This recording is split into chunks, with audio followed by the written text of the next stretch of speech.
Et si le prochain iPhone n'était pas simplement une autre mise à niveau annuelle?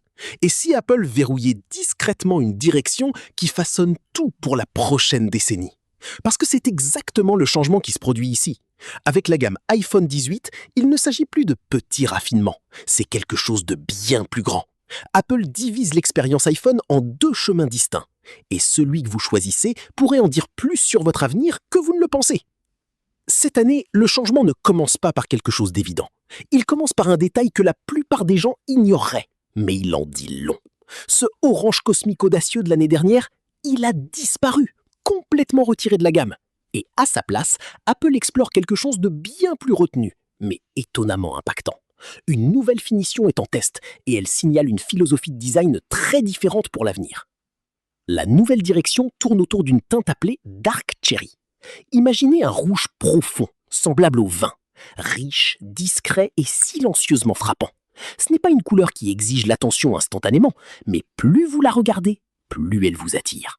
Elle se rapproche davantage de quelque chose que vous verriez sur une montre haut de gamme que sur un smartphone. Et ce changement à lui seul en dit long sur la direction que prend Apple. Ce n'est pas seulement une question d'esthétique, c'est une question d'identité.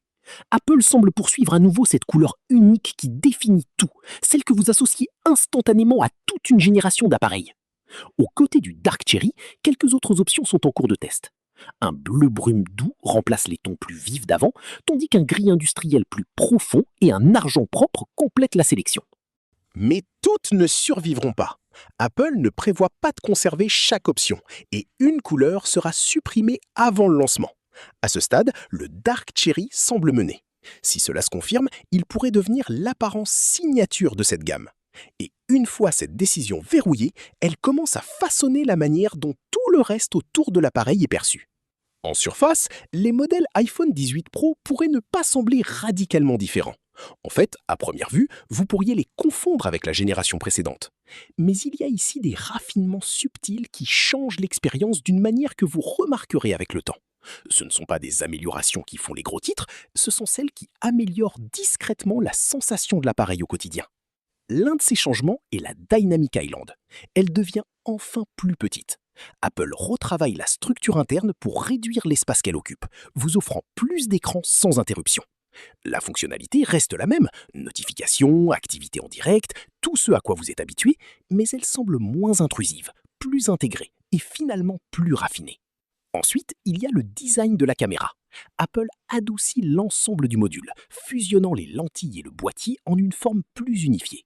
Au lieu d'éléments séparés posés à l'arrière, cela devient une surface plus propre et plus cohérente. C'est le genre de détail que vous pourriez ignorer au début, mais une fois que vous le remarquez, les anciens designs commencent à sembler un peu moins aboutis. Propre complète la sélection. Pourtant, rien de tout cela n'est le véritable titre cette fois-ci. Parce que pour la première fois, Apple entre dans une catégorie qu'elle a délibérément évitée pendant des années. L'iPhone Ultra. C'est leur appareil pliable, mais il n'est pas traité comme une expérience. Apple le positionne comme quelque chose d'entièrement nouveau, moins comme une variation et plus comme une redéfinition de ce qu'un iPhone peut être. Ouvrez-le et vous tenez essentiellement un appareil avec l'empreinte d'une petite tablette. Fermez-le et il revient à une forme de téléphone familière. Cette dualité est au cœur de l'expérience.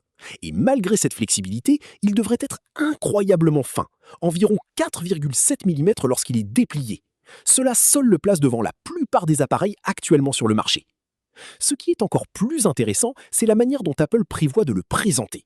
Ce n'est pas présenté comme quelque chose de flashy ou qui attire l'attention.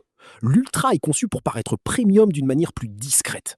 Pensez à des finitions minimales, des options de couleurs contrôlées comme argent, blanc ou indigo profond. Il s'agit moins de se démarquer bruyamment et plus d'offrir une sensation de luxe silencieux. Même la stratégie de sortie reflète ce changement. L'iPhone 18 Pro et Pro Max devraient toujours arriver en septembre 2026, en suivant le modèle habituel. Mais l'Ultra ne partagera pas cette scène.